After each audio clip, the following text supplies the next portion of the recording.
Sí, muy buenas tardes, ingeniera, compañeros y demás espectadores. Mi nombre es Juan Esteban Tapias, pertenezco al curso de conmutación ofertado por la Universidad Nacional Abierta de Distancia UNAM a través del curso o del programa más bien de Ingeniería en Telecomunicaciones. El día de hoy quiero presentarles la sustentación de la fase final del curso a través de tres temas fundamentales: IPM, ATM y redes convergentes. Vamos a ver algo acerca de sus conceptos, algo acerca de cómo se aplican y sobre todo los parámetros que rigen a estos tres temas tan importantes. Vamos a ver ahora también algunos aspectos prácticos a través de algunas simulaciones.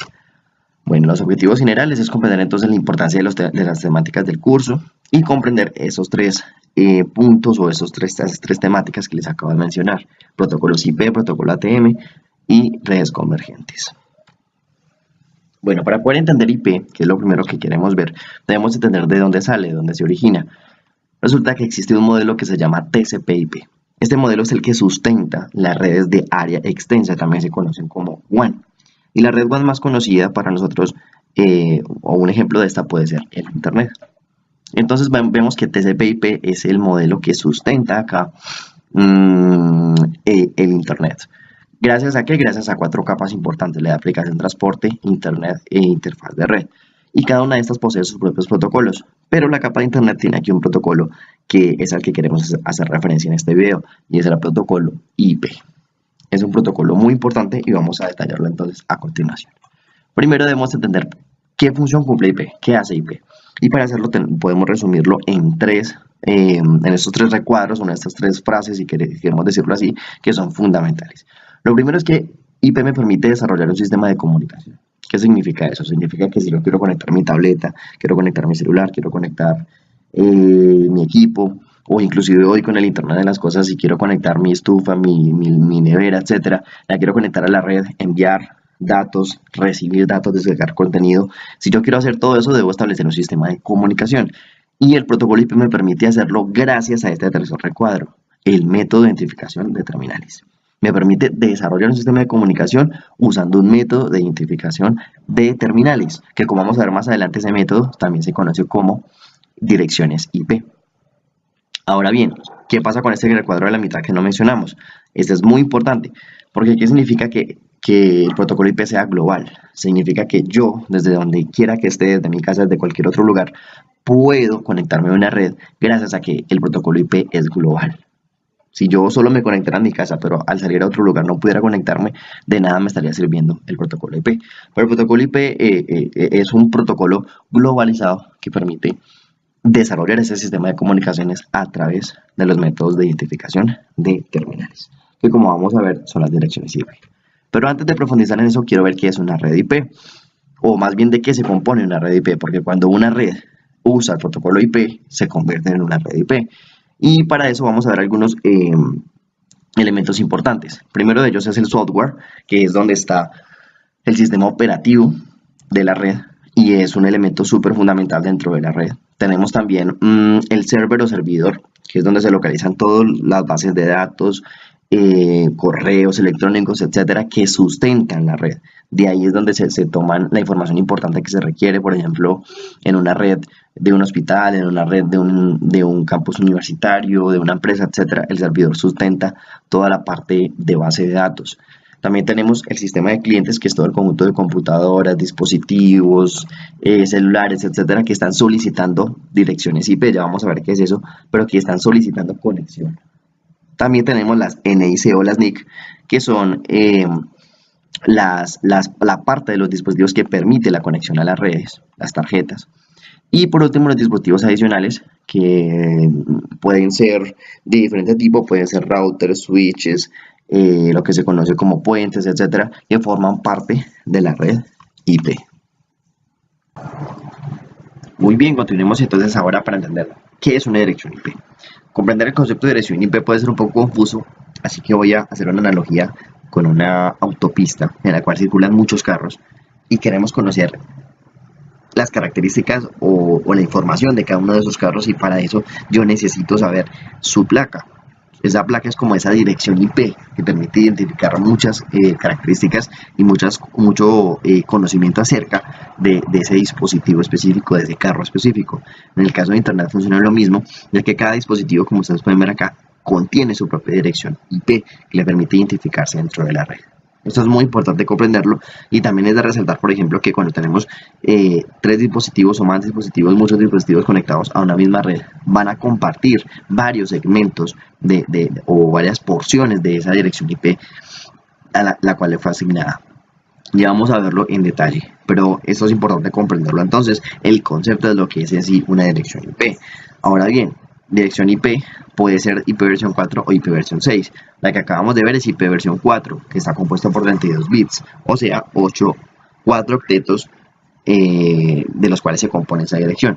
Pero la ipv 6 se compone de 128 bits y ya no funciona bajo el sistema decimal, sino bajo el sistema hexadecimal. Eso significa que si yo tengo 128 bits, voy a tener este número tan inmenso de direcciones IP disponibles, ya que hay una fórmula que me dice que si yo elevo 2 a la cantidad de bits disponibles, voy a encontrar la cantidad de IPs. Entonces miren la gran diferencia entre la cantidad de IPs disponibles para la versión 4 y para la versión 6. Esa es la principal diferencia entre ambos y la razón por la cual en la actualidad se está migrando hacia la versión 6. Pero por motivos de estudio y de lo que estamos viendo, vamos a continuar viendo la dirección IP versión 4. Esta dirección IP versión 4 se divide en 4 segmentos, como les mencionaba: el segmento de clase, de red, de subred y de host. Volvemos acá para visualizar eso. El segmento de clase es este de acá, es el primer octeto. El segundo es el de red. El tercero es el de subred. Y ahí nos preguntamos entonces qué es una subred. Y simplemente es la división de una, o las divisiones de una red. Para poder mejorar el rendimiento de la misma y para poder tener mejor control e identificación. Por ejemplo, una empresa que tiene muchas dependencias va a necesitar obviamente tener muchas subredes, no solo una, sino muchas subredes, y así poder tener mayor control y mejorar la eficacia y el funcionamiento de la red. Y por último está la porción de host, que ya es la dirección específica para cada uno de los dispositivos, computadores, celulares, etcétera, que yo quiera conectar a mi red. Bien, para yo poder asignar esta dirección IP a la cual yo les hago referencia, necesito realizar un proceso que se llama enmascaramiento. Y es aquí donde entra este término fundamental que se conoce como máscara de subred. La máscara de subred es un conjunto de bits que me permiten a mí delimitar la cantidad, delimitar el área o la cantidad de hosts que yo puedo asignar a una red específica. Y voy a mencionarles esto con un ejemplo, voy a mostrarles. Acá acabo yo de crear esta dirección IP con esta máscara de subred /24. Esta máscara de subred, si yo lo traduzco en términos decimales, estoy diciendo que es 255.255.255.0. Si yo lo traduzco a términos binarios, y me encuentro con esto, me encuentro con que hay 24 unos. Miren, 3 porciones de 8. Pero si yo cambio esta máscara a /25, significa que yo voy a tener acá, le voy a comer, por así decir, un 0 a esta porción y le voy a insertar un 1. Eso significa que ya no voy a tener 8 bits disponibles como lo tenía ahorita, miren, sino que ahora voy a tener solamente 7. Y recuerden la fórmula que les decía, 2 a la 7, por ejemplo, es 128, significa que solo voy a tener 100, significa que en esta máscara solamente voy a tener 128 bits disponibles. En la anterior, en el /24, iba a tener 256, que es 2 a la 8. Entonces miren que una máscara de subred a mí me está permitiendo delimitar la cantidad de hosts necesarios o disponibles para poder construir una red. Ya hay un proceso mucho más amplio que por el tiempo no puedo mencionarles, que es la subdivisión de redes, cómo se hace, cómo se subdivide, etcétera, etcétera. Pero por ahora quedémonos con esto, que es lo más importante y esencial. Bueno, ahora lo que queremos hacer es realizar la parte práctica del tema de IP y de direccionamiento IP. Para eso, yo voy a conectar o voy a realizar un sistema de comunicaciones, como lo hablábamos hace un momento, entre estos dos dispositivos, un computador y un laptop. Lo voy a hacer a través de 2 routers genéricos, a los cuales les voy a instalar dos módulos de interfaces Gigabyte Ethernet. Entonces para eso se las voy a instalar acá de una vez. Vuelvo a encenderlo. Lo mismo voy a hacer con este. Voy a apagarlo y lo vuelvo a encender. Bien, ya tenía instalado esas dos interfaces. Ahora, ¿qué voy a hacer yo? Voy a cablear. Entonces cableo de la siguiente forma. De aquí voy a usar la interfaz 8 del router. Entre routers voy a usar la 9. Bueno, olvidé mencionar, estoy usando cable de cobre cruzado para las conexiones. Y aquí voy a usar la 8. Listo, entonces es importante, entre routers voy a usar la 9 y ya para los equipos la 8. Bueno, en este momento no hay conectividad, ¿por qué? Porque no he asignado las direcciones IP. Entonces se viene ese tema, tengo que empezar a trabajar eso. Entonces me voy a ir aquí a la CLI del router y voy a empezar a usar los comandos para configurar esa parte de direccionamiento. Entonces voy a darle config después de haberle dado enable y voy a acceder a la interfaz Gigabyte 8.0. Yo aquí previamente he creado una pequeña tabla de direccionamiento para poderme guiar. Ese router 0, bueno, que aquí realmente sería router 0, router 0, router 1, router 1, listo. El router 0 en la 8.0, en la interfaz 8.0 GB Ethernet, voy a usar la 172.16.1.2. Entonces aquí voy a usar la 172, perdón, 16.1.2. Y la máscara de su red 255.55.0. Listo. Voy a darle aquí no shutdown para activarla. Y simplemente lo abrevié y luego voy a ingresar la interfaz Giga 9.0 de una vez. A la 9.0 dice que yo le voy a asignar la 192.168.1.2. Voy a decirle que por favor me asigne la IP address 192.168.1.2 y la máscara de su red /24. Muy bien, vuelvo y le digo que no shutdown. Cuando ya eso lo tengo activo, entonces voy a darle exit. Voy a guardar la configuración con el comando copy running start to config. Lo guardo y voy a mostrarles cómo quedó la configuración de ese primer router. De show IP, con el comando show IP interfaz ref. Fíjense que aquí me va a mostrar todas las interfaces. Las que están activas son las que tienen esta palabrita app y ya se muestra el direccionamiento IP que les he dado a cada una de las dos. Bien, voy a hacer lo mismo con el segundo router. Voy a darle aquí exit, pero por tema de tiempo del video no puedo mostrarlo, así que voy a pausar acá el video y ya vuelvo después de haber configurado el segundo router. Bien, volvemos al video. Ahora voy a volver a darle el comando show IP interface brief para que ustedes puedan verificar. Acá, bueno, dice que esta interfaz no la he activado todavía. Se me olvidó acá activarla. Entonces voy a darle acá al comando config t.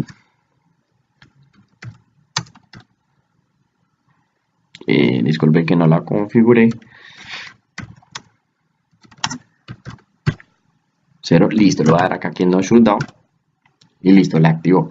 Volvamos a verlo entonces, ahora sí. Listo, ahora sí. La 8 y la 9 están activas y entre routers usamos la 9. Y fíjense que la interfaz del router 0 usa la dirección IP terminada en 1.2 y la del router 1 usa la terminada en 1.3. O sea, estamos usando la misma subred porque hay conexión entre ambos. Bueno, para finalizar, entonces voy a realizar emitir un comando ping entre el laptop y el PC. Entonces desde el laptop me voy a ir acá a desktop, o sea, al escritorio, voy a ir al command prompt y voy a ingresar un ping a la dirección IP de este computador, que si ustedes recuerdan, está en el router 0 en la interfaz 9, o sea, en la interfaz 8, perdón, Gigabyte 8, Ethernet 8, o sea, la 172.16.1.2. Es la 172.16.1.2. Muy bien, mientras que carga bien el comando ping, voy a darle pausa y regresamos en un momento. Listo, terminó acá de cargar ya el comando ping. Como pueden ver, entonces hubo un envío, o fue efectivo el comando, fue exitoso. Y logramos realizar el direccionamiento IP entre estos dispositivos y se logró establecer un sistema de comunicación usando ese método de identificación de terminales de lo que hablábamos hace un momento a través del direccionamiento IP. Bien, con esto claro, entonces terminamos este segmento del video. Ahora vamos a avanzar hacia la parte de ATM y redes convergentes. Bueno, vamos ahora a avanzar entonces y hablar acerca de lo que es una red ATM. Porque ¿qué es una red ATM? Bueno, sus siglas quieren decir modo de transferencia asíncrona. Resulta que ATM es una tecnología que se desarrolló, o un avance tecnológico que se desarrolló con la intención de poder satisfacer todas esas demandas grandes que existen referente al tráfico. A medida que las redes iban avanzando, las telecomunicaciones iban creciendo, pues obviamente se iba requiriendo nuevas tecnologías que permitieran que el tráfico fluyera de una forma más satisfactoria.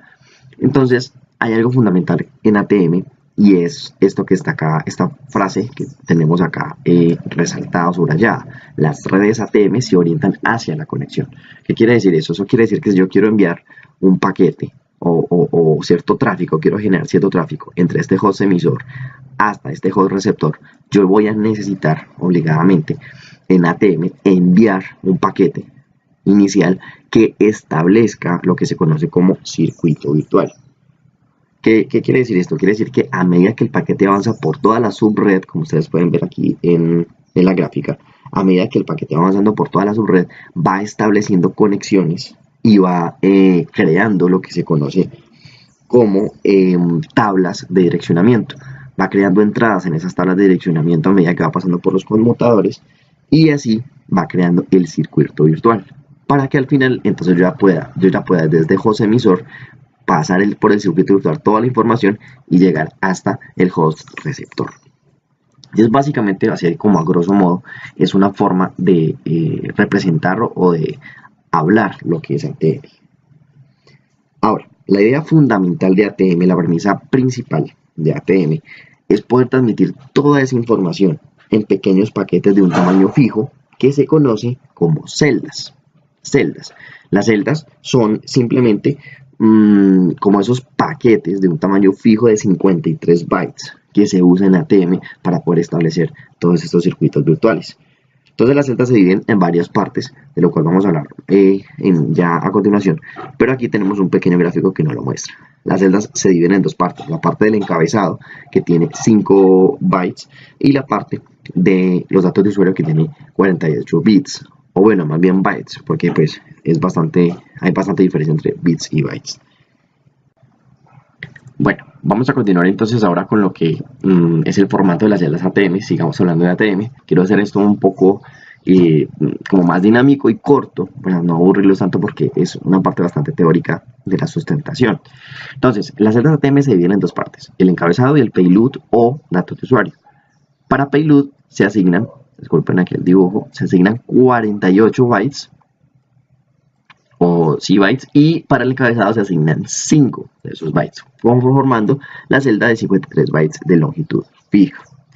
Ahora, hay que entender dos conceptos fundamentales o comprender dos conceptos muy importantes de ATM, que son los canales virtuales y las rutas virtuales.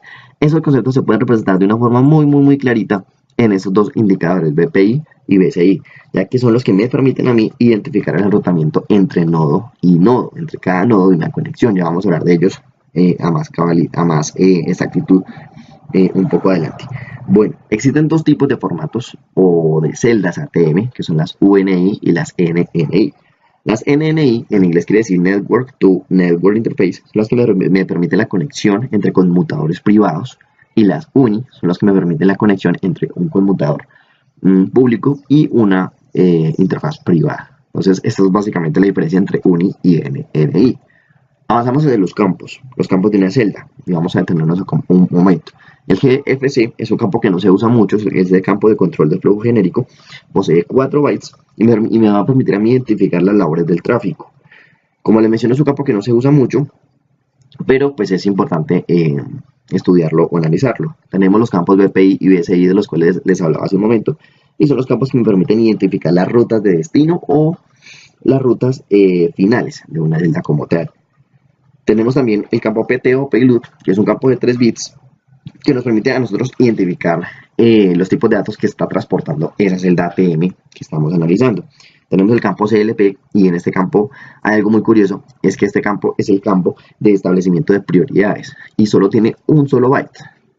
Y este campo es interesante porque cuando este campo permite que se identifique cómo está la red, si el tráfico está muy denso, la red ATM, y si eso sucede, si hay mucho tráfico, entonces me bota un 1. Esto quiere decir que el tráfico se puso denso y entonces la celda se va a descartar como tal. Solo en este pequeño ejemplo, o en este pequeño identificador que ustedes están viendo acá, el CLP, podemos nosotros comprender lo que es la esencia de ATM, que es una tecnología que nos permite, como les decía al comienzo, poder reducir esa carga de tráfico de transmisiones para que se pueda hacer más funcional el avance en las redes en la actualidad, como lo hablábamos al comienzo. Bueno, por último tenemos el HS o Hidden Error Check, que es un campo que me permite a nosotros identificar los errores de cabecera de las celdas y poder corregirlos. Bien, básicamente estos son los campos de las celdas ATM. Y avanzamos hacia la última parte, que es el modelo de referencia. El modelo de referencia ATM se divide en tres capas: la capa física, la capa ATM y la capa de adaptación ATM. La capa física se relaciona con todo lo que es el medio físico como tal. Me refiero a voltajes, temporizadores de bits, etc. Y se divide en dos partecitas, la TC y la PMD. La TC se encarga de recibir toda una serie de bits de entrada de tipo PMD y luego se convierte todo ese flujo de bits en una celda ATM como tal. O sea, es una parte fundamental. Y PMD es la que depende del medio físico y se encarga entonces de todo el trabajo real, como por ejemplo la interacción con el cableado, los movimientos de los bits, la temporización, etc. Esto es lo que hace la capa física como tal. Ahora, la capa ATM se encarga de todo lo que es el transporte de las celdas como tal. Por ejemplo, el establecimiento de circuitos virtuales. Si yo, digamos que entre un nodo, entre un terminal como este y este otro, se establece un circuito virtual entre ambos, que permite a mí transportar la información de aquí hasta allá, ¿cierto? Y al mismo tiempo permite liberar esos circuitos, o sea, quitarlos como tal. Eso es lo que me permite a mí esta capa ATM, esa subcapa ATM del modelo de referencia. ATM. Ahora, viene la otra capa importante, capa de adaptación de la cual hablábamos hace un momento, y es la que se encarga del envío de paquetes más grandes que las celdas. Un ejemplo, yo quiero enviar un paquete de 100 bytes, nosotros sabemos que el tamaño fijo de una celda ATM es de 53, entonces esta capa se encarga del trabajo y de poder fragmentar ese paquete y luego reensamblarlo al otro lado. ¿Cómo lo hace? A través de dos subcapas, la CS y la SAR. La SAR me permite a mí fragmentar los datos y luego, como les decía en el otro lado, ensamblarlos de nuevo. Mientras que la SS permite que funcionen diversas aplicaciones que proporcionan los sistemas ATM. Entonces, básicamente, ese es el funcionamiento de ATM como tal. Como les decía, es un poco teórico, así que no quiero aburrirlos, por eso paso rápido. Y por último, en el otro segmento del video vamos a ver entonces lo que son las redes convergentes. Bien, en esta parte última o parte final del video quiero que hablemos un poco sobre las redes convergentes. Y es que para yo poder hablar de redes convergentes debo primero entender la historia que nos lleva a hacer lo que conocemos como una red convergente. Resulta que hace mucho tiempo hubo un debate acerca de qué era más funcional, la red de conmutación de circuitos o la red de conmutación de paquetes. La red de conmutación de circuitos, que fue la primera que se desarrolló, me permitía a mí interconectar dos dispositivos, pero para poder hacerlo, si yo quería, por ejemplo, ir desde este dispositivo, disculpen, si yo quería ir desde este dispositivo de acá, voy a tratar de hacer un ejemplo aquí como gráfico. Si yo quería ir desde un dispositivo A, acá, hasta un dispositivo B, lo que yo tenía que hacer era trazar un cable. Y ese cable únicamente me llevaba esta transmisión desde A hasta B. Entonces, supongamos que A estuviera acá en Ibagué, donde yo vivo, y B estuviera por allá en Alemania. Si yo quería comunicarme desde A hasta B, tenía que trazar un cable. Entonces, así era que trabajaba la red de conmutación de circuitos. Y como verán, pues obviamente esto no era muy funcional. Así que se desarrolló la red de conmutación de paquetes, que digamos que ya permitía de alguna forma poder establecer múltiples orígenes y de ahí con un solo cable o una sola red poder establecer múltiples destinos. Y máxime cuando se creó el protocolo IP, del cual ya hablamos ampliamente en la parte inicial del video. Esto obviamente pues desarrolló mucho más esta parte de la red de conmutación de paquetes. Pero cuando aparecieron las conferencias por video, las películas, la transmisión digital, la música, etcétera, todo ello empezó a notar o a hacer notar las falencias o deficiencias que tenía la red de conmutación de paquetes. Y fue entonces cuando nació las redes convergentes como una solución a futuro de la problemática que hoy tenemos, porque pues hoy la red de conmutación de paquetes está bastante difundida. ¿Por qué? ¿Y por qué esto? Porque es una solución en las redes convergentes. ¿Por qué? Porque a diferencia de las redes dedicadas, las convergentes son capaces de transmitir voz, videos. Por ejemplo, ustedes acá en el gráfico pueden ver que hay un dispositivo, un computador, un teléfono que me está transmitiendo datos. Aquí un televisor que me está transmitiendo señal de video, un dispositivo que me está transmitiendo, este dispositivo que me está transmitiendo señales satelitales, etcétera. Todo esto me lo está permitiendo usar a través de una misma infraestructura de red, a través de una misma plataforma que se llama red convergente. Esa plataforma usa las mismas reglas y protocolos y estándares, por eso se logra la implementación. Miren que acá hay una hojita muy interesante en este gráfico que me está diciendo que la red convergente usa las mismas reglas, los mismos acuerdos y los mismos estándares. Y esta es la clave de una red convergente. Entonces, obviamente, gracias a estos avances, podemos consolidar todas las redes que están dispersas en una sola. Y voz, videos, datos que viajan en las redes de paquetes, de conmutación de paquetes, viajan por separado, ahora están viajando en una sola red. Esto obviamente ha revolucionado pues nuestro concepto de conmutación de redes, y por eso es que está ganando mucha aceptación hoy en día. ¿Y cuáles son las consecuencias? Podemos medir 3 consecuencias inmediatas. Primero, que van a empezar a crecer el número de dispositivos móviles, porque van a requerir más conectividad a las redes móviles, ya que es posible transportarse por una misma red, no solo esos datos móviles, sino otros tipos de datos y otros tipos de señales. También se va a proliferar los dispositivos que son aptos para la red. Hoy, por ejemplo, y de esto hablábamos hace un rato, podemos interconectar no solo nuestros dispositivos móviles o computadores, sino también es posible conectar mi árbol, por ejemplo. Si yo siembro un árbol y quiero conectarlo gracias al Internet de las cosas, puedo aplicarle un sensor y monitorear su crecimiento y conectarlo a la red. Mi estufa, mi nevera, etcétera. Todos esos dispositivos, es este punto 2 que les digo, va a proliferarse los dispositivos que quieren tener acceso a la red.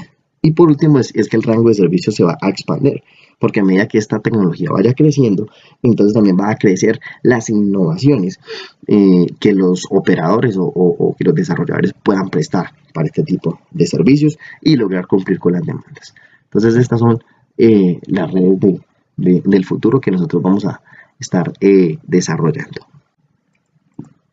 Bien, muy bien, finalizamos entonces la sustentación de los temas redes IP, ATM y redes convergentes. Esos 3 temas que son de vital importancia dentro del curso de conmutación. Agradezco a todos, ingeniera y compañeros y demás espectadores por su tiempo. Que estén muy bien y hasta pronto. 10, 9, 8, 7, 6, 5, 4, 3, 2,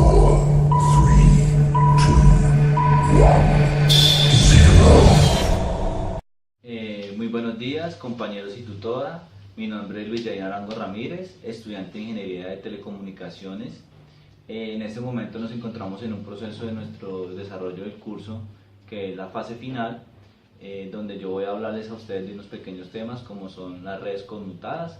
Pues a continuación les mostraré una imagen con respecto a lo que deseo explicar de lo que es una red conmutada. Me disculparán un poco por los dibujos, no soy tan bueno dibujando, pero la intención es que me logren comprender lo que quiero decirles. Una red conmutada es aquella que nos permite a nosotros, a pesar de que haya tanto tráfico, es la que nos optimiza ese tráfico durante el transcurso de un envío de un paquete. Continuando aquí con nuestro tema de las redes conmutadas, hablamos de que, valga la redundancia, las redes conmutadas por circuito se caracterizan por 3 elementos fundamentales, los cuales son los siguientes. Primero, establecimiento de un circuito, que se compone de la creación de circuitos entre el emisor y el receptor, el cual envía las peticiones entre los nodos de comunicación para verificar la disponibilidad para el envío de información. Luego viene la transferencia de datos, que lo que hace es, valga la redundancia, la primera lo que hace es verificar, la segunda lo que hace es generar la comunicación, el enlace, y la tercera, que es la desconexión. Pues ya ha terminado todo el proceso de envío de información, lo que hace esta es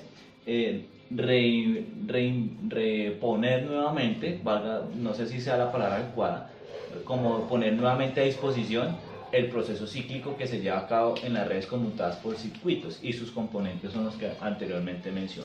Bueno, continuando con el desarrollo de nuestros temas, Las redes telefónicas conmutadas son aquellas redes, como su nombre lo indica, que solamente lo que va a hacer es el tráfico de voz, ¿sí? ¿A través de qué elementos se va a necesitar? Como son conmutadas, vamos a tener un módem, vamos a tener un equipo y vamos a tener un teléfono específico que vaya conectado a nuestro módem. Lo que se requiere, lo que se pretende con esto es que, además de que tiene unas características específicas, los dígitos para marcar en una red telefónica conmutada, que son 7 dígitos, pero no solamente tiene como característica específica a la hora de marcar, sino que también en ella encontramos de que las redes conmutadas, como van pegadas a nuestro modem, ¿sí? Entonces aquí yo desarrollé un dibujo, un diagrama donde puedo especificar o puedo hablar sobre el tema de lo que son las redes conmutadas telefónicas. Ustedes aquí encuentran dos líneas telefónicas, las cuales se va a hacer un envío, se va a hacer una llamada. Lo que traduce esto es hacer una conversión de temas análogos a temas digitales. Lo que hace eso es la red telefónica conmutada, una conversión de ese tipo de señales que se generan para realizar una llamada.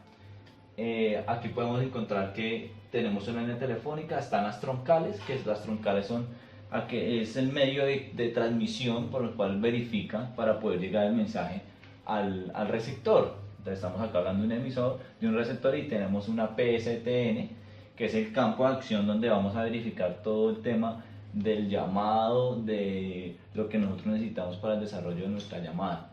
Además de que tiene unos componentes, o que está compuesto por la conmutación, la señalización, la transmisión, la gestión, los datos, los equipos terminales y los servicios.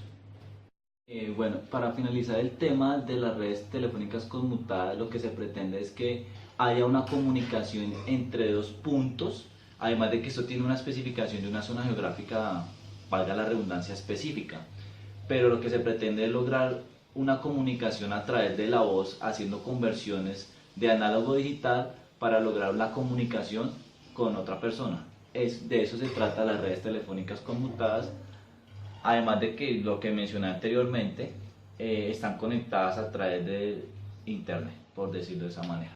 Buenas tardes, compañeros. Continuando con el desarrollo de nuestros temas, vamos a hablar sobre las capas del modelo OSI. Las capas del modelo OSI son las siguientes: la capa física, la capa de enlace, la capa de red, la capa de transporte, la sesión, la presentación y la aplicación.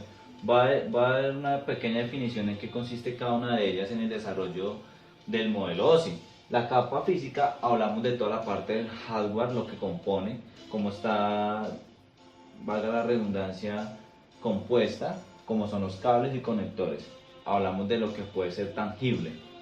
En la capa de enlace se refiere a la conexión que hay entre las máquinas adyacentes, asegurar la transmisión de la información sin generar errores. Ahí en este punto es donde se genera la trama para poder continuar con la capa de red, que es la que se encarga, como valga la capa de red, la que se encarga de encaminar que el paquete llegue al destino que se tiene como pensado, ¿no? La capa de transporte es la que realiza ya la conexión de extremo a extremo entre los niveles del origen y el destino. O sea, es decir, que la capa de red la que se encarga es de encaminar que los paquetes lleguen como deben de ser. Pero la capa de transporte es la que se asegura que ese camino se logre en la transferencia de información. Luego sigue la capa de sesión, que la capa de sesión lo que hace es gestionar el control del diálogo entre los diferentes usuarios que hay para mejorar el servicio entre ellos. La capa de presentación lo que ya hace es que es la forma como la información se va a presentar, ¿sí? Y la capa de aplicación es lo que hace es emular la transferencia de ficheros, correos electrónicos, entre otros. Los protocolos que se manejan en las tres primeras capas del modelo OSI, en la capa física, se manejan los siguientes. Física utiliza los protocolos el IEEE 1394, que es multiplataforma, lo que hace verifica la entrada y salida de datos a gran velocidad a dispositivos digitales. Luego sigue el DLS, que hace referencia a los cables de cobre, la banda ancha, y además de eso tiene como su característica específica tiene distancias limitadas. El RDSI habla de los múltiples servicios que ofrece dentro del campo de la banda ancha. Luego hablamos del protocolo Bluetooth, que es lo que se maneja allí es totalmente inalámbrico a través de radiofrecuencias. Y los medios de USB habla de los ordenadores periféricos para generar conexión entre los dispositivos que se conectan entre ellos. Los protocolos que se manejan en la capa de enlace son con respecto a la capa de enlace, los protocolos que en esta se utilizan son los siguientes: el ARP, que es el que se utiliza para cuando un nodo de una red A se desea comunicar con un nodo de una red distinta. Lo que se hace es se necesita localizar una dirección física. Entonces lo que hace el enrutador es ejecutar o encarrilar, es el encargado de encarrilar esa comunicación que hay entre esas dos redes distintas. El protocolo PPP, que permite una comunicación a nivel de capa de enlace, TCP/IP, que eso depende mucho del proveedor de servicio. El protocolo ALPB es el del nivel de enlace, orientado a los bits que se manejan en la transmisión de información. El protocolo SIP, la transmisión del datagrama en serie, pero ese protocolo ya casi no se utiliza. Y tenemos por último el HDLC, que lo que hace es la corrección de envío de información cuando se generan ese tipo de información, valga la redundancia. En la capa de red, los protocolos que se manejan son los siguientes: el IP, el UDP, el SIP y el NBP. El IP es el que nos permite el enrutamiento a nosotros de los paquetes de una red que lleguen a su destino. ¿Sí? Es el encargado de encaminar esos paquetes. El UDP, y que pues obviamente antes de esto son recibidos en la capa de transporte, ¿no? El UDP es un protocolo que no garantiza que la información o que los paquetes lleguen con veracidad al sitio de destino. El SIP es un protocolo asociado a la capa de sesión que maneja todas las updates. Y el protocolo NBP también está asociado pero a la capa de transporte para generar nombres de servicios con direcciones. Esos son los protocolos que se manejan en las tres capas del modelo OSI inicialmente. Y para finalizar, para finalizar vamos a hablar sobre el protocolo MPLS. Me disculparán, no sé si se logra ver bien acá. Elaboré 3 routers para dar como el significado de qué es lo que sucedía o qué es lo que hacen los protocolos MPLS. Anteriormente lo que hacían era, si había comunicación entre unos routers, era muy complicado porque cada router a veces se podía generar una comunicación entre dos routers y si hubiese un tercero no había comunicación. Lo que hacen los protocolos MPLS fue una conversión en vez de direcciones IP, transformar eso en etiquetas, ¿sí? Esas etiquetas lo que hace es que a través del envío de información que se genere, ¿sí?, transforme eso en etiquetas. O sea, es decir, que si acá se recibe una etiqueta, este router va a encargar de recibirse 2 etiquetas, hace el debido proceso y lo que hace es posteriormente hacer lo mismo de router a router, y cuando salga eso se transforma en una dirección IP, como para darle el encaminamiento al proceso.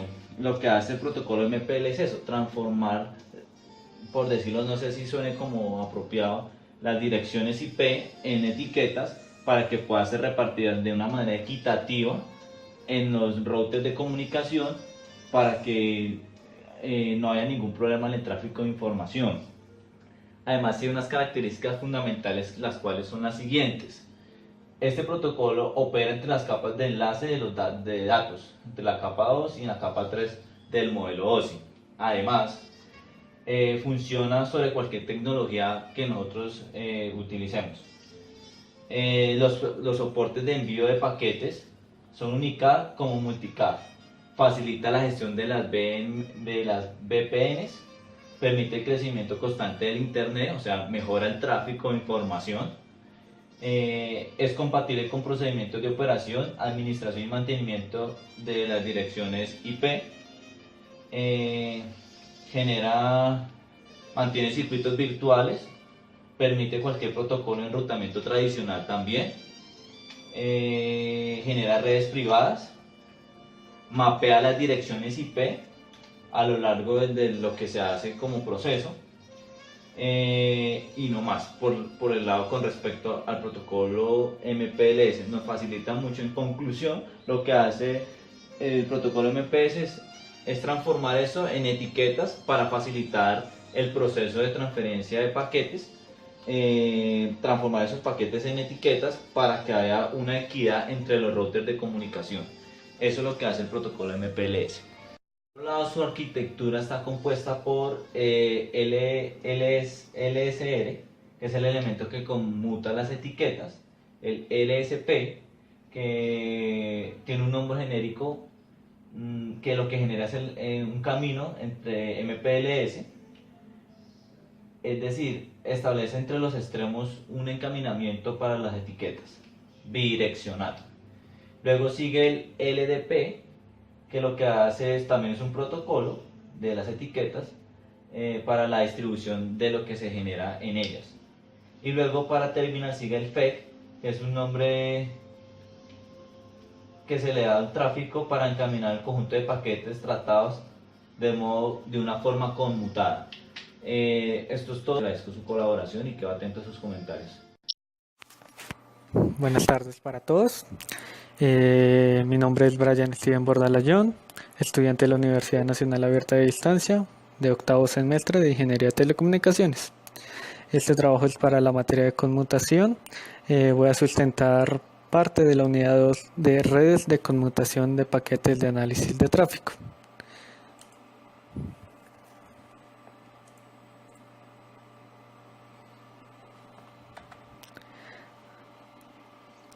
¿Qué es una red de conmutación por paquetes?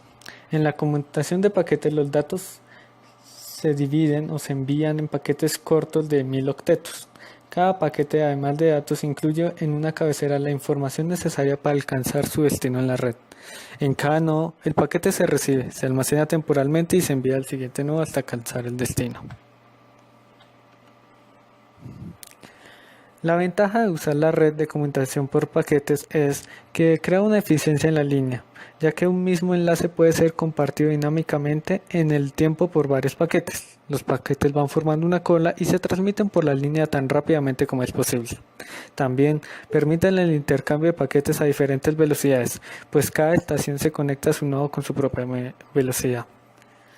También, cuando el tráfico aumenta en la red, se continúan aceptando las peticiones de conexiones adicionales. Si bien el retardo de la transmisión aumentaría, el proceso sería más rápido.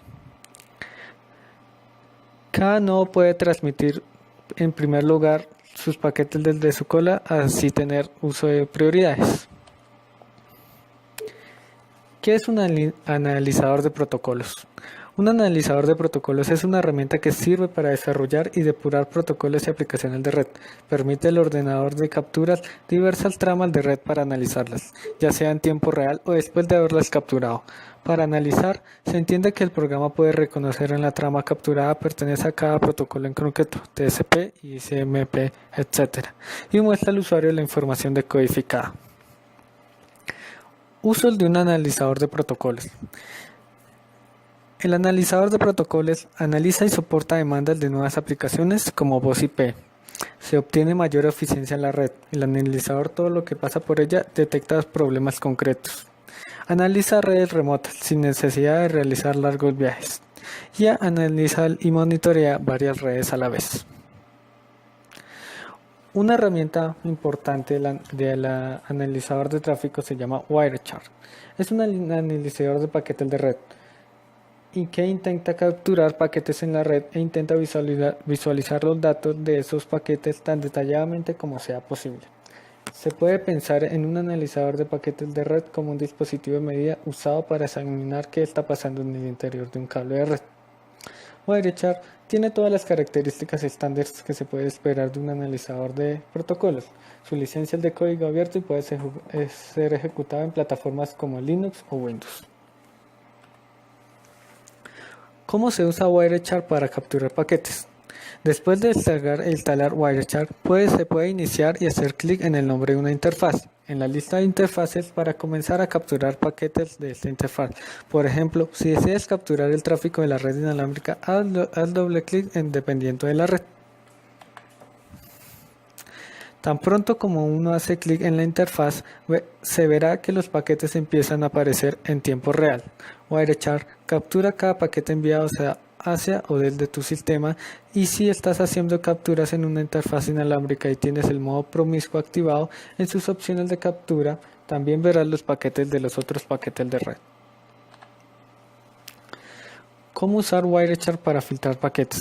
Si están intentando inspeccionar algo específico como el tráfico que envía un programa al llegar a casa, ayuda a cerrar a todas las demás aplicaciones que utiliza la red para reducir el tráfico. Sin embargo, es probable que tenga una gran cantidad de paquetes para filtrar. Ahí es donde los filtros de Wireshark ayudan bastante. La forma más simple de usar un filtro es haciendo clic en la parte de filtros en la parte superior y describiendo el tipo de protocolo a buscar. En este caso lo hice con el protocolo DNS, y así el filtro se completará y se buscará. ¿Cómo se usa Wireshark para analizar paquetes? Se selecciona un paquete y en la parte de abajo se verá cada detalle del paquete. También se pueden crear filtros desde aquí, dando un clic derecho y en los detalles, y se puede hacer filtros sobre ese paquete. Gracias.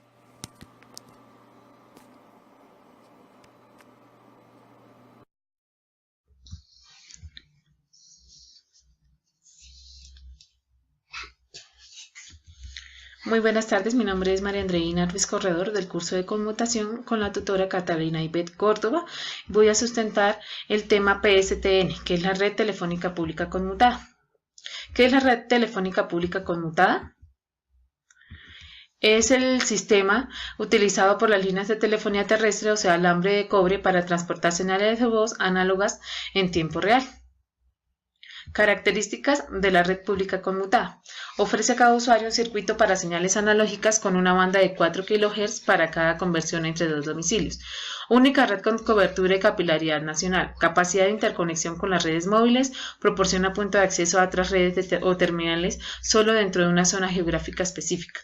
El costo para el usuario por la ocupación del servicio depende de la distancia entre los extremos y la duración de la conexión. Si una llamada internacional es a larga distancia, de aquí a, por ejemplo, a la India, va a costar más por lo que son grandes distancias, y también depende de la duración de la llamada. Consta de medios de transmisión y centrales de conmutación. Comprende servicios de telefonía pública básica, conmutada local, local extendida, telefonía móvil rural y larga distancia nacional e internacional.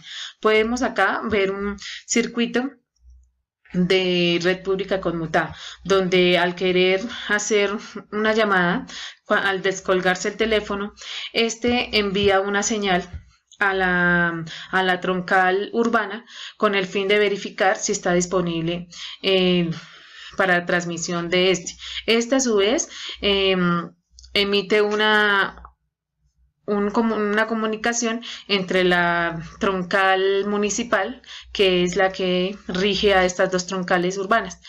Esta a su vez se comunica de nuevo con la troncal a la que pertenece el segundo abonado, y da vía libre para que el teléfono suene y se pueda realizar la llamada.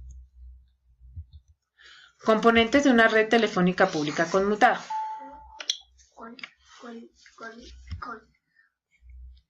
El primer componente es conmutación. La conmutación establece una trayectoria de comunicación entre dos abonados. Las centrales telefónicas presentan una de las más vastas de desenvolvimiento profesional técnico por la complejidad de sus componentes de hardware y software. La señalización es el lenguaje que las centrales telefónicas utilizan para hablarse entre sí y hablar con los equipos terminales de los abonados. Como existen múltiples fabricantes de equipos telefónicos, es necesario que los equipos sigan protocolos de señalización.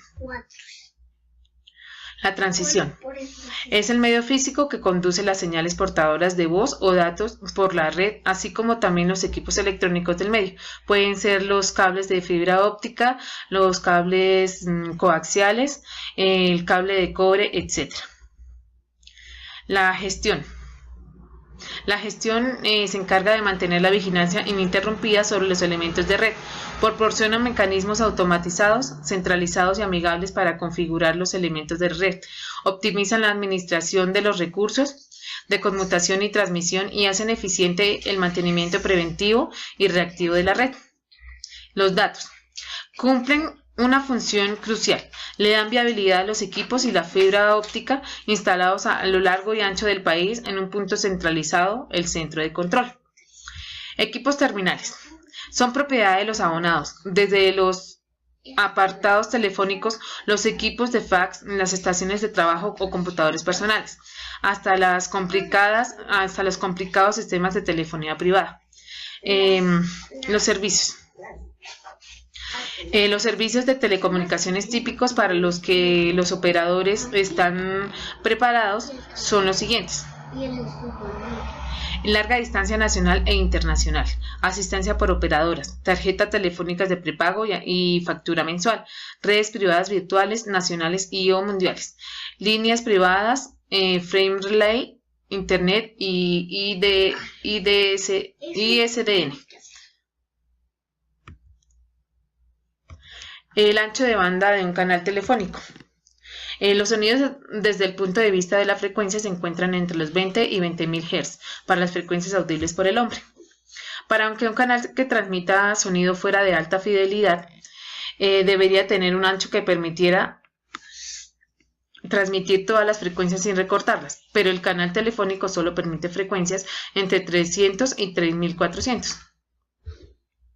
Por eso quedan recortadas todas las frecuencias inferiores a 300 y superiores a 3400, con lo cual queda un ancho de banda aproximadamente de 3000 Hz. La banda de paso de un sistema telefónico se conoce como VF, Voice Frequency Channel, de 4 kHz. Es de mencionar que la información digital, entendida como una onda cuadrada que representa ceros y unos, tiene unos componentes en frecuencia que sobrepasan los límites de la banda telefónica. Esta es la razón de que se utilice la técnica de la modulación, que consiste en transformar una señal digital en otra con distinta forma y que cumpla con dos condiciones, que incluye en su forma la misma información de que la digital. La nueva forma en que se presenta la información tiene componentes de frecuencia que no se salen de los márgenes de canal telefónico. Y cuanto mayor es la velocidad a la que se transmiten los datos, mayor es la dificultad para conseguir modular dichos datos sobre la línea telefónica. 1, 2, 3, 4, 5. El siguiente tema es GMPLS, que es muy similar a lo que nosotros conocemos como MPLS, pero es un poco más avanzado, tiene algunas mejoras e incluye una característica diferente que es LMP, que eso significa conmutación por etiquetas con multiprotocolo generalizado. ¿Qué se diferencia de MPLS a GMPLS?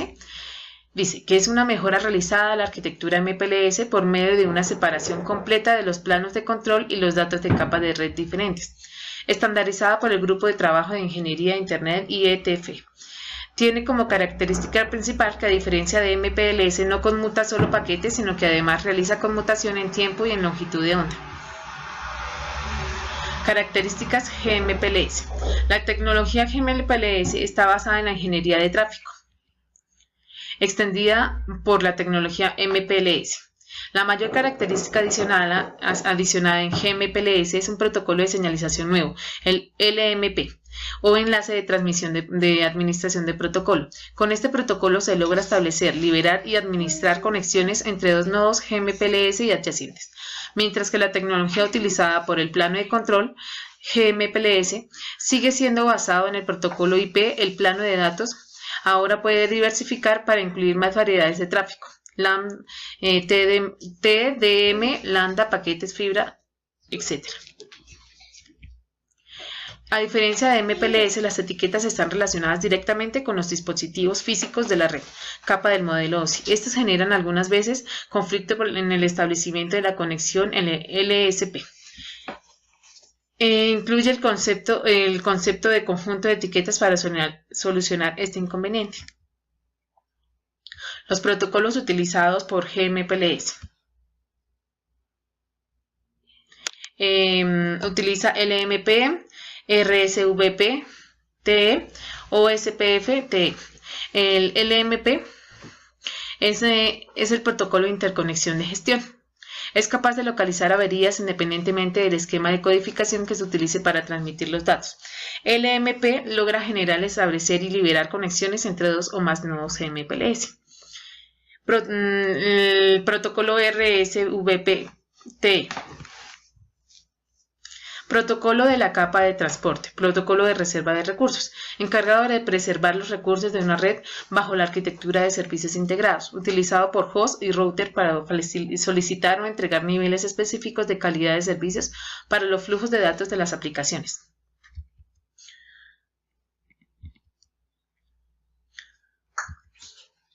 Y por último, el protocolo OSPF.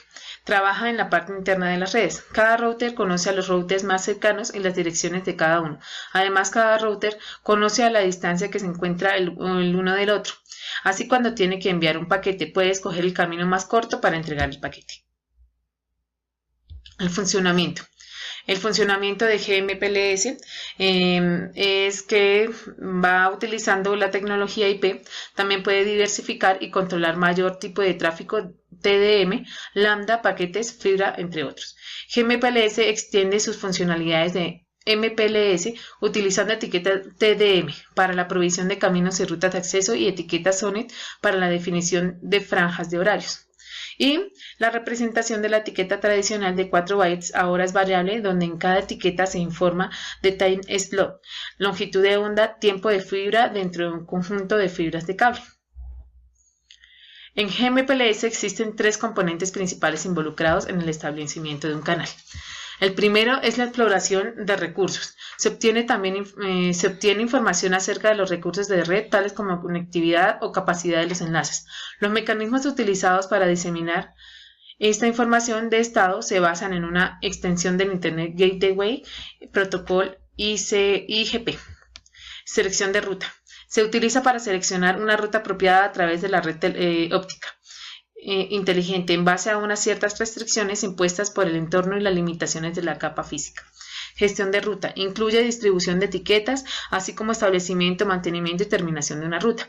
Estas funciones se realizan por medio de un protocolo de señalización extendido como RSVP, TE o CRLDP.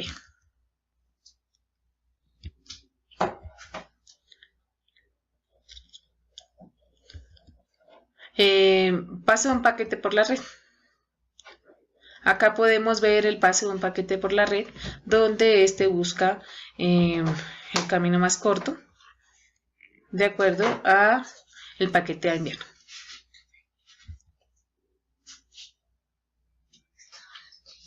Muchísimas gracias.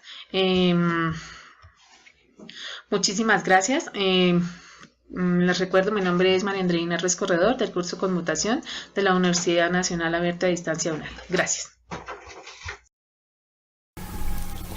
Buenas tardes, compañeros y tutor. Mi nombre es Adela Gamboa González. Soy del programa de telecomunicaciones. El tema que hoy voy a tratar es el de la unidad 3, apropiar conceptos y analizar tramas. Bueno, voy a darles una como definición corta de MPLS.